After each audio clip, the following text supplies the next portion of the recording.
روز بخیر بینندگان عزیز، سرخطی رویدادها چون معمول منظورتان در همین وقت. امروز 23 ایون از آن خواهیم گفت که بعد اشغال مناطق مرزی با تاجیکستان از سوی طالبان، شورای امنیتی سازمان ملل متحد وضع افغانستان را بررسی کرد.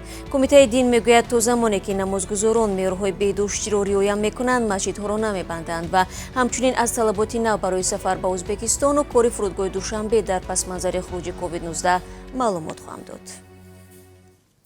روزهای اخیر در شمال افغانستان طالبان سلاح به دست چند عملیات نظامی راهاندازی نموده دهها ناحیه را تحت تصرف خود درآوردند. دیروز خبر رسید که آنها یکی از گذرگاه‌های اساسی در مرز با تاجیکستان را نیز اشغال کردند. در این حادثه 134 سرباز افغان به خاک تاجیکستان عقب نشینی نمودند. فرستاده خاص سازمان ملل متحد در امور افغانستان دبورا لیون روز 22 ایون گفت از زمان آغاز بیرونشوی نیروهای بین‌المللی در ماه می نزدیک به 50 ناحیه افغانستان به نظارت طالبان گذشت. لیون در صحبت آنلاینی با اعضای شورای امنیتی سازمان ملل متحد گفت ظاهراً طالبان مرکزهای ولایت‌ها را در احاطه قرار داده می‌خواهند بعد خارجشوی نیروهای بین‌المللی تمام کشور را اشغال نمایند. روز گذشته مسلحان گروه طالبان گذرگاه شیرخان بندر را زیر نظارت گرفتند. شیرخان بندر در آن سوی رودخانه پنج است و یک پل 700 متری آن را با تاجیکستان می‌پیوندد. پل را سال 2007 برای تقویت تجارت بین تاجیکستان و افغانستان به استفاده داده بودند. از آن روزانه تا 1000 ماشین بار کش می‌گذشت. در ضمن آزیا پلوس می نویسد که فعلا وزیر مدافع تاجیکستان برای آموزش وضع در ولایت مختار کوهستانی بدخشان قرار دارد. یادگار فیضов رئیس ولایت به خبرگزاری گفته است با توجه به مرز طولانی با افغانستان حفاظت آن تقویت بخشیده شده است و مرزبانان تاجیک در حالت آماده باش قرار دارند. به قول یادگار فیضов با نظر داشته امکانات‌های اقتصادی و سیاسی آنها برای قبول بیش از 10,000 پناهجویان افغان و نگاهبین آنها در جای امن آماده می باشند. کمیته امور دینی تاجیکستان با ارسال برقیه به حکومت‌های سعود و ختلون، ولایت مختار کوهستانی بدخشان و مناطق تابع جمهوری توصیه داده است که نظارت بهداشتی هنگام برگزاری جشن و سور و نمازهای دست جمعی پرزور کرده شود. خبرگزاری سپوتنیک میگوید این برقیه را در اختیار دارد و در آن گفته شده است تا زمانی که قاعده‌های بی‌خطری اپیدمیولوژی به طور قطعی رعایت کرده شوند، فعالیت مسجدها و برگزاری توی‌ها منع نمی‌گردند. در تاجیکستان 32 حالت نوی سیرت کووید 19 آشکار شده است.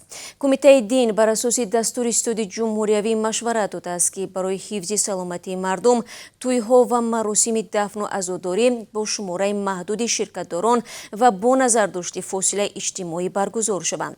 نمازگزاران در مسجدها باید نقاب بپوشند و عبادتگاه‌ها پیوسته بی‌ضرر یا خود دزینفکسیون کرده شوند.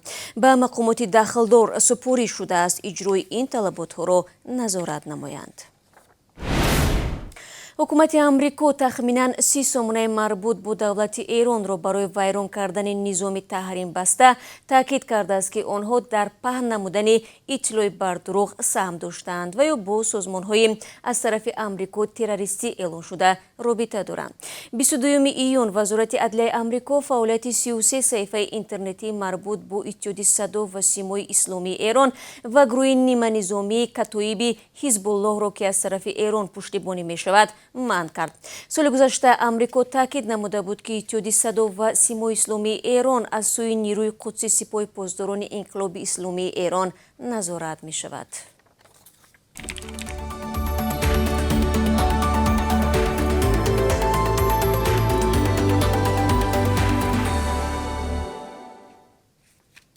شما سرخطی رویدادها را تماشا دارید. ازبکستان طلبات را برای ورود خارجیان از جمله تاجیکستانیان سخت‌تر کرد.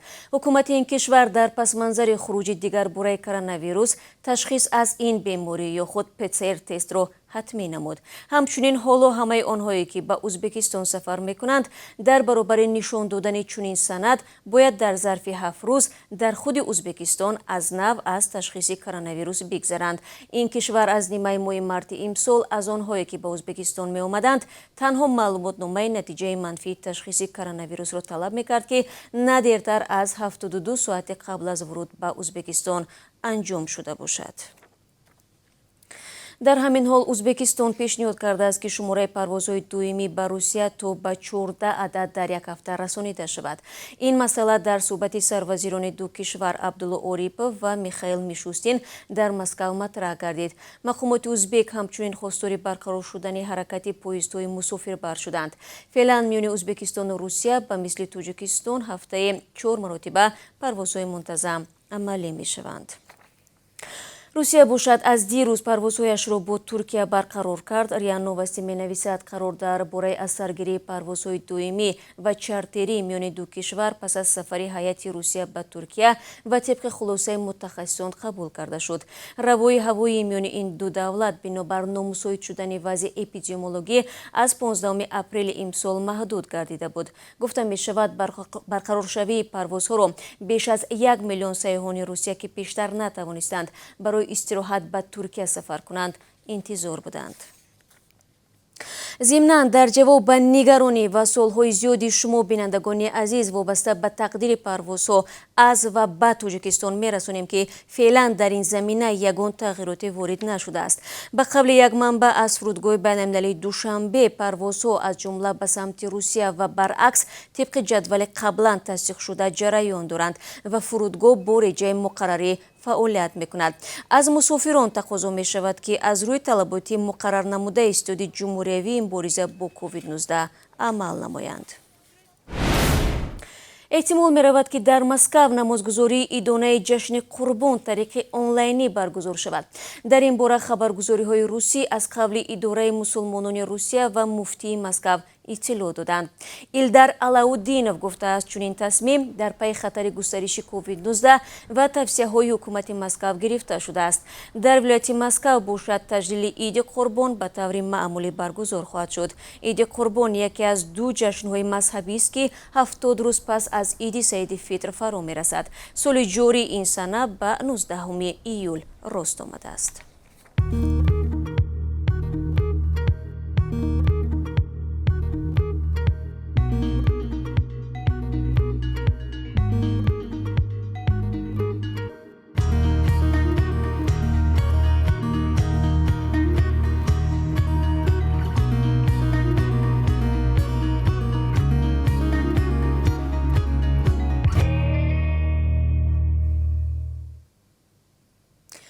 барномаро идома медиҳам. Қазоқистон ба Тоҷикистон ҳамчун кӯмаки башардӯстона 10 000 тонна орд додааст.